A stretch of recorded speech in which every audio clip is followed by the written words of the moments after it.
करते हुए नारद जी पधारे। और नारद जी जब आए तो वहां पर कौन विराजमान है? कैलाश पर्वत पर भगवान शंकर की धर्म पत्नी गौरा देवी जी, पार्वती मैया विराजमान है। और पार्वती मैया को देख करके नारद जी ने प्रणाम किया, चरणों में दंडवत। और मैया ने उनको प्रणाम किया नारद जी को हाथ जोड़ करके। अब देखो नारद जी ने मैया को प्रणाम तो इसलिए किया क्योंकि त्रिलोकीनाथ की पत्नी है पार्वती मैया, शंकर भगवान की पत्नी है।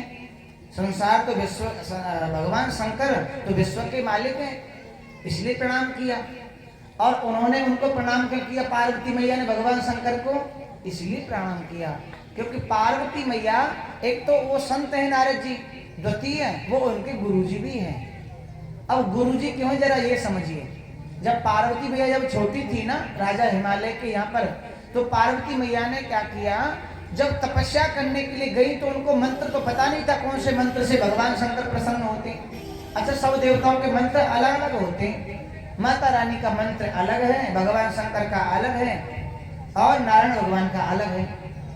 किसी ने मुझसे प्रश्न पूछा, महाराज जी जरा ये बताइए कि जब इतने हमारे देवता हैं, माता रानी, भोले बाबा, दुर्गे मैया, काली मैया, जगदम्बे मैया, हनुमान जी महाराज, गणेश जी महाराज, रामचंद्र भगवान, सीता जी, किन को ज्यादा माने? इतने सारे देवता कंफ्यूज हो जाते कभी कभी, किसकी पूजा करें किसकी ना करें, और किसको छोड़ें किसको पकड़ें, कौन से देवता को ज्यादा माने। अब मैंने कहा देखो भैया, जितने भी संसार में भगवान है, परमात्मा है, सब एक ही है, अलग नहीं है। तेरे रूप अनेक तू एक ही है, तेरे नाम अनेक तू एक ही है। अब जैसे समझिए, अब घर में कोई प्यारा सा बेटा हो, बालक हो किसी का, और उस बालक जो है पापा तो उसको राजकुमार बुलाते हैं, मैया उसको कुंवर कन्हैया बुलाती है, बहन उसको गधा कह के बुलाती है। एक होता है छोटे से बच्चे को कुछ कहता है, कुछ कहता है, और चाचा उसको कुछ और कहते हैं, नाम लेके पुकारते, पड़ोसी उसको कुछ और नाम से। ऐसा होता नहीं होता? होता सबका लाडला है महाराज, छोटा सा ही बालक होता है और अलग अलग उसके सब नाम रख लेते हैं अपने अपने भाव के अनुसार। पर बालक तो वो एक ही है, नाम उसके बालक तो वो नहीं, इतने वो एक ही बालक, पर नाम उसके अलग अलग सबने रख लिए पहचान के लिए, याद के लिए। इसी प्रकार से भगवान से जो प्रेम भक्त करते हैं वो अलग अलग नाम से पुकारते हैं। कोई गोविंद कहता है, कोई घनश्याम कहता है। किसने राम के रूप में भजा भगवान को, हे प्रभु आप जब आओ तो धनुष लेकर के आना, मेरे भगवान राम के अवतार में आ गए। जैसे जैसे भक्त ने भगवान का ध्यान लगाया, जैसे जैसे रूप का ध्यान किया, वैसे ही भगवान रूप बना लेते हैं। भगवान तो मनुष्य के हृदय में भी है, वैकुंठ में भी है, पृथ्वी में भी है, कण कण में भी है, हर जगह है। जिसने जैसा भगवान का ध्यान किया, भगवान वैसे ही प्राप्त हुए उसको। ऐसे ही भगवान के रूप अनेक बना रखे भगवान ने, लेकिन भगवान है एक ही, शक्ति एक ही होती है। जैसे मान लीजिए कि सोना जो होता है, सोना जो सुनार जो होते हैं उनकी तरफ से जो मिलता है सोना, सोने के ही कुंडल होते हैं, सोने की ही नथली इत्यादि होती है, सोने के ही हाथ के कड़ूले होते हैं, चूड़ियां सोने की होती हैं। पर उसके अगर तत्व में आप जाएंगे, अगर मूल में जाएंगे तो होता तो सोना ही है ना। मूल में क्या है? वो सोना है हमारा। अगर तुम चूड़ी को, सोने की चूड़ी को अगर गर्म करके पिघला करके देखोगे तो सोना ही निकलेगा। सोने के जो कुंडल हैं उनको पिघलाओगे तो सोना ही बनने वाला है, क्योंकि मूल में वो सोना ही है। इसीलिए मूल में वो सोना ही होता है। ऐसे ही परमात्मा के रूप अलग अलग हैं, जिसको जो अच्छा लगता है उसका ध्यान करते हैं सब लोग। किसी को राम भगवान का रूप ज्यादा अच्छा लगता है, वो राम जी का मंत्र लें, अच्छे से गुरु जी बनाएं और राम जी का मंत्र का जाप करें। जिनको कन्हैया जी अच्छे लगते हैं वो कन्हैया जी का मंत्र ले लें, बाकी बिहारी जी का मंत्र लें, राधा रानी का मंत्र लें। जिनको माता रानी से ज्यादा लगाव है, उनके रूप से, उनके माता रानी की कृपा से, वो माता रानी का मंत्र लेके और उनका उच्चारण करें। हर किसी देवता का अलग अलग मालाएं बनी हुई है जिससे जाप किया जाता है। कमल गट्ठा की माला पर माता रानी का ध्यान किया जाता है, उनका जाप किया जाता है। रुद्राक्ष की माला पर भगवान शंकर का ध्यान किया जाता है, और तुलसी की माला से भगवान नारायण का ध्यान किया जाता है। तिलक भी सबके अलग अलग होते हैं। पीला चंदन राधा रानी का, ठाकुर जी का, नारायण भगवान का होता है। भभूति का चंदन, भभूति जो होती है सफेद, वो शंकर भगवान की होती है, और लाल तिलक माता रानी का होता है। अलग अलग है महाराज सब कुछ। लेकिन अब आप ये कहोगे कि अब मानो महाराज हम तो भागवत कथा में आए, हम तो लाल तिलक लगा के आ गए, तो अब क्या होगा? ऐसा नहीं महाराज, ये सब हम सब की मन की संतुष्टि के लिए है, जिसको जो अच्छा लगे उसके लिए। लेकिन बाकी भगवान कभी बुरा नहीं मानते।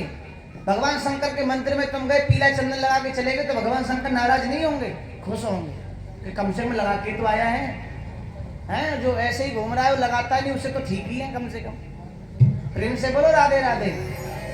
इसलिए भैया जिसका जिसके ज्यादा भाव हो उनका मंत्र लेके जाप करो। और एक बात और, जीवन में गुरु जल्दी बनाने चाहिए, देर नहीं करनी चाहिए।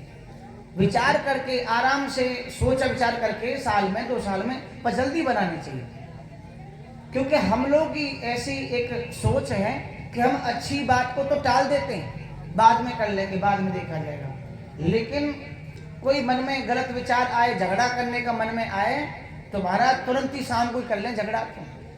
ऐसा होता नहीं होता?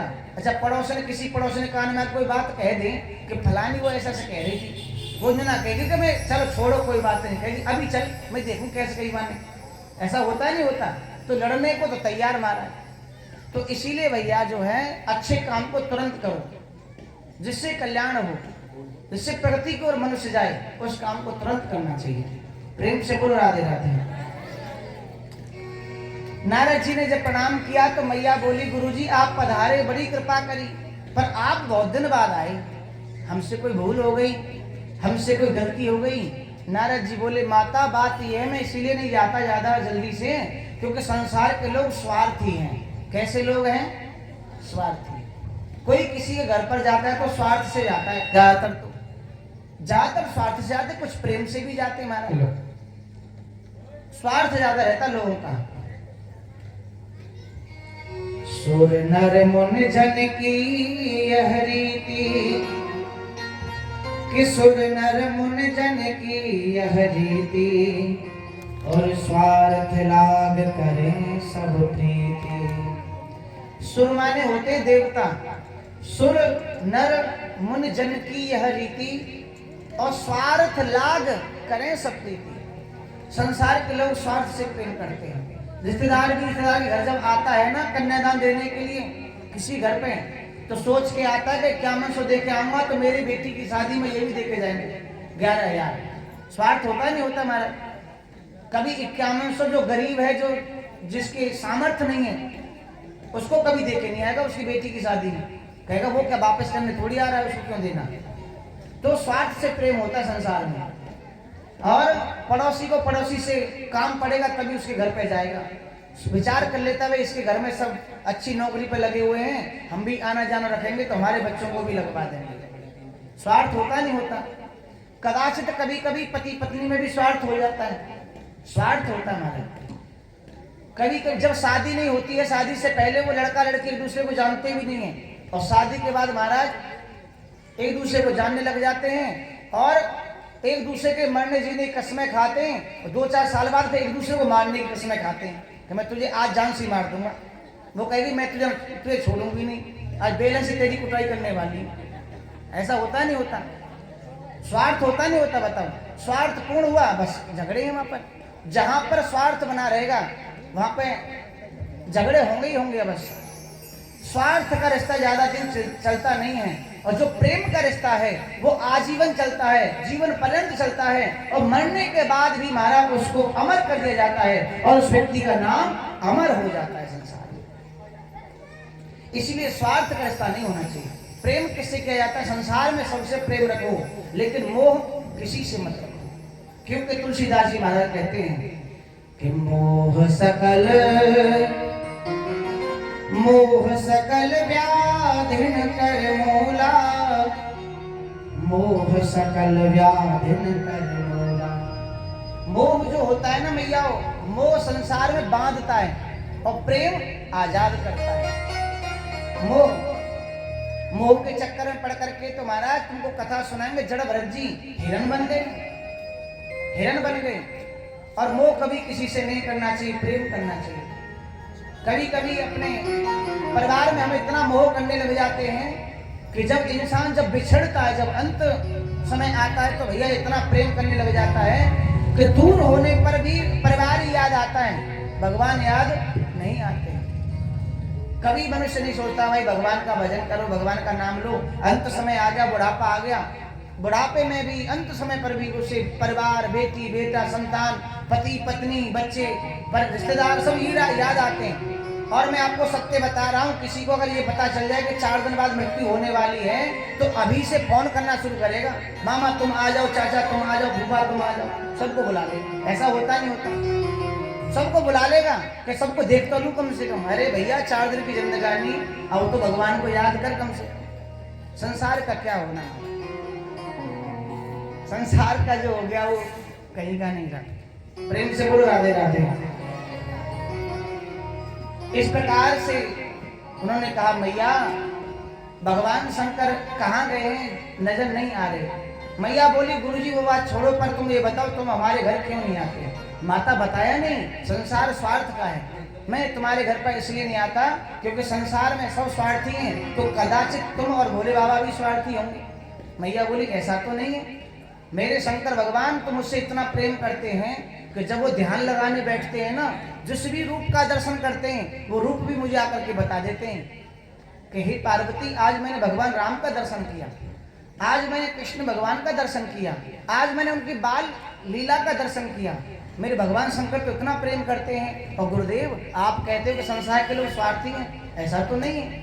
नारद जी बोले अच्छा माता, आज भगवान शंकर जो लौट के आए उनसे ये पूछना कि उनके गले में मुंड जो है वो किसके मुंड हैं, वो तुम्हें आज तक नहीं बताया होगा। मैया बोली हाँ ये तो है, मुझे आज तक नहीं बताया कि मुंड किसके हैं, पर आज मैं जरूर पूछूंगी वो किसके मुंड गले में लटका के घूमते हैं। भगवान शंकर रास्ते में आ ही रहे थे कैलाश की ओर, और उसी समय नारद जी वहां से जा रहे थे। नारद जी ने भगवान शंकर को प्रणाम किया। भगवान शंकर ने कहा नारद जी चलो, चल करके वार्तालाप करेंगे, भगवान की चर्चा करेंगे। और कहते हैं ना भगवान के भक्त जब आपस में मिलते हैं ना तो हरि की चर्चा करते हैं। हरिजन से हरिजन मिले करें हरि की बात, हरिजन से हरिजन मिले तो करें हरि की बात, और मूर्ख से मूर्ख मिले के घूसा के। हाँ भाई ऐसा होता है। तो भैया हरि के जन जो मिलते हैं, परमात्मा के जो भक्त मिलते हैं तो आपस में हरि की चर्चा करते हैं। वकील वकील आपस में मिलेंगे तो कैसी बात करेंगे, केसों की बात करेंगे। वो केस ऐसा था, वो ऐसा केस फंस गया भैया, ऐसे में जीत गया, इतने 5 लाख कमा लिए, इतने 2 लाख कमा लिए। ऐसा होता नहीं होता। अच्छा माता बहनें आपस में मिल जाए तो पता बहन का चल लो गली में देख फलाने का ये हो गया, फलाने आपस में चुगली में लग जाए हमारा। ऐसा होता नहीं होता, चुगलियों में पूरा दिन निकल जाए। अच्छा गलियों में एक प्रधान होती है, कोई मैया जैसे मुख्य सी होती है, वहां के पास बैठ जाए सब जाके। एक मुख्य सी मैया होगी, वहां के पास जाके सब मैया बैठ जाएंगी, और फिर देखो पूरे नगर की चर्चा होगी। राजीव नगर के 1 किलोमीटर दूर भी जो कौन है ना वहां की पता चल जाएगी मक्का है रो। दूर दूर तक की चर्चा कर लेते हैं वहीं बैठ करके। और अपने घर में कहा है रो उन्हें जी रहा पता, अपने घर में बालकन को ध्यान ही ना है, और दूसरे के बालकन देख रही है कि वहाँ को छोरा इतनी पोस्ट पे पहुंच गो, वहाँ को छोरा ऐसा है, वहाँ का बेटा ऐसा बिगड़ गए हो, दूसरे को ध्यान है। तो इनसे बोलो राधे राधे। इस प्रकार से मैया ने वार्तालाप की। मैया ने कहा कि प्रभु आपके गले में जो मुंडों की माला है, शंकर भगवान से कहा। शंकर भगवान ने कहा देवी क्यों नाराज हो। मैया बोली इसलिए नाराज हूँ, तुम्हारे गले में जो मुंडों की माला है ये किस स्त्री के मुंड हैं, तुमने मुझे आज तक नहीं बताया। भगवान शंकर बोले देवी ये मुंड तुम्हारे ही हैं, ये मुंड किसी और के नहीं, तुम्हारे मुंड हैं।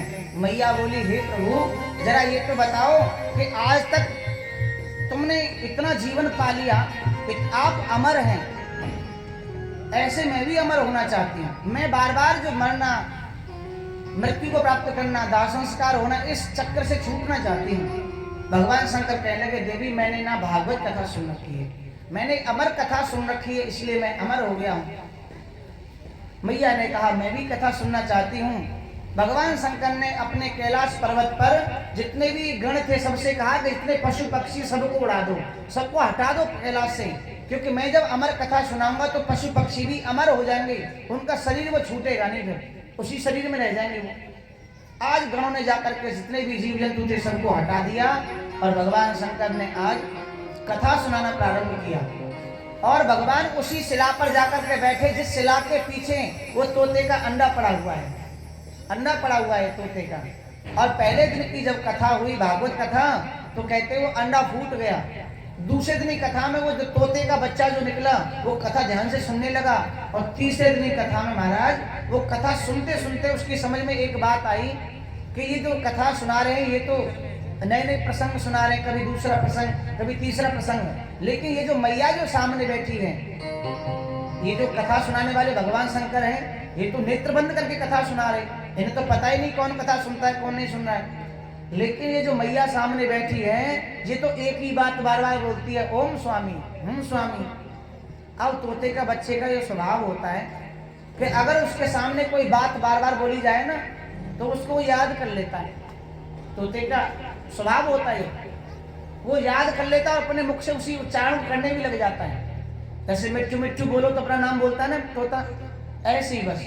अब तोते के बच्चे ने वो याद कर लिया, ओम स्वामी और हम स्वामी। अब कथा चलते चलते जब छठवें दिन पहुंची, उद्धव और नवयोगेश्वर जब संवाद चल रहा था, उस समय पर मैया पार्वती को निद्रा में घेर लिया। नींद आने लगी, मैया को निद्रा ने घेर लिया और मैया सो गई। तोते के बच्चे ने विचार किया कि अगर ये माँ तो सो गई हैं और मैंने अगर ओम स्वामी नहीं कहा तो भगवान शंकर ये कथा बंद कर देंगे और जो आनंद मुझे कथा में जो मिल रहा है इस आनंद से मैं वंचित रह जाऊंगा और मुझे ये कथा पूरी सुननी है। तोते के बच्चे ने भी ओम स्वामी कहना शुरू कर दिया। भगवान शंकर कथा सुनाते रहे। 7वां दिन जब पूर्ण हो गया तब मैया के नेत्र खुले। मैया बोली, हे प्रभु मैंने तुम्हारी कथा पूरी नहीं सुन पाई, मैं कल सो गई थी 6वें दिन की कथा में, आप मुझे कल से और अब तक की कथा दोबारा सुना दो। भगवान शंकर बोले, मैं ये कैसे मान लूं कि तुमने कथा नहीं सुनी? अरे मुझे ओम स्वामी के जयकारे तो मिल रहे थे, बार बार आप कह रही थी ओम स्वामी। मैया बोली, मैंने तो नहीं कहा, जिसने भी कहा होगा, मुझे तो नहीं पता किसने कहा, पर मुझे नहीं पता, मैं तो सो गई थी। भगवान ने अपने नेत्र घुमा करके देखा तो अपने आसन के पीछे ही भगवान ने तोते के बच्चे को पाया। भगवान शंकर ने पूछा, क्यों भाई तुमने कथा सुनी है क्या? अब बोला, ओम स्वामी। भगवान बोले, मेरी गद्दी के पीछे, मेरी मंच के पीछे, आसन के पीछे तूने कथा को सुना, ब्रह्मचोरी का पाप लगाते हैं।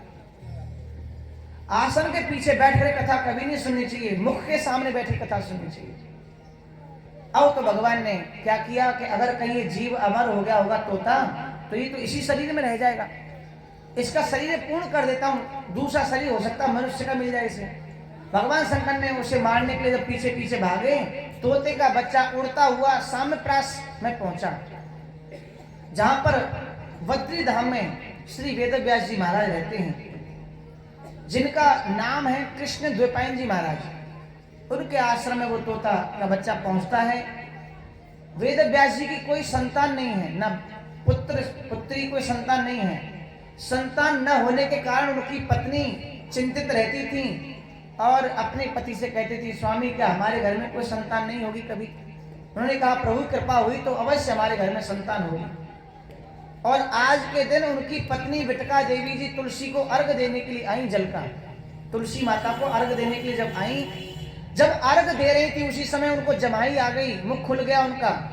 निद्रा में जब आने लगी तो मुंह जैसे खुला, उसी समय तोते के बच्चे ने मच्छर से भी, चींटी से भी 1000 गुना छोटा स्वरूप बनाया और छोटा स्वरूप बना करके माया के प्रभाव से, शक्तियों के प्रभाव से मुख में होकर के सीधा गर्भ में जाकर के विराजमान हो गया। जैसे ही गर्भ में वो गया और गर्भ में जाकर के विराजमान हुआ, मैया को ऐसा महसूस हुआ जैसे भगवान ने साक्षात कृपा की हो।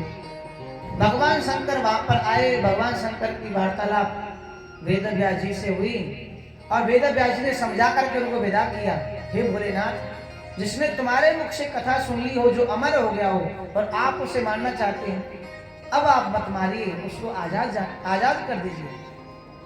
भगवान शंकर वापिस गए और अपनी पार्वती को कथा संपूर्ण सुनाई और सुनाने के बाद ये वरदान दिया कि आज के बाद कोई भी व्यक्ति अमर नहीं होगा, शरीर से अमर नहीं होगा। कथा सुनने के बाद में अपने कर्म से, अपनी वाणी से, अपनी पवित्रता से वो अमर हो जाएगा। और आज के समय कोई कथा सुनता है, शरीर से अमर नहीं होता, लेकिन अपने कर्मों से अमर अवश्य हो जाता है। एक व्यक्ति जब संसार से जाता है तो उसकी जय जयकार होती है, उसको लोग याद करते हैं कि भाई ऐसा धर्मात्मा व्यक्ति दोबारा नहीं मिलेगा। और एक व्यक्ति जब संसार से जाता है तो लोग गाली देते हैं कि भाई बढ़िया है, फंड छूट गया, चला गया, बहुत दुखी करता है। ऐसा होता नहीं होता? तो कर्मों से व्यक्ति अमर हो जाता है, लेकिन शरीर से अमर नहीं हो सकता। सूरदास, रहीमदास, रैदास, मीरा जी, कर्माबाई, ये सब शरीर से अमर नहीं है, लेकिन आज हम सब इनका नाम जानते हैं। इन अपने कर्मों से अमर हैं, शरीर से अमर नहीं बने।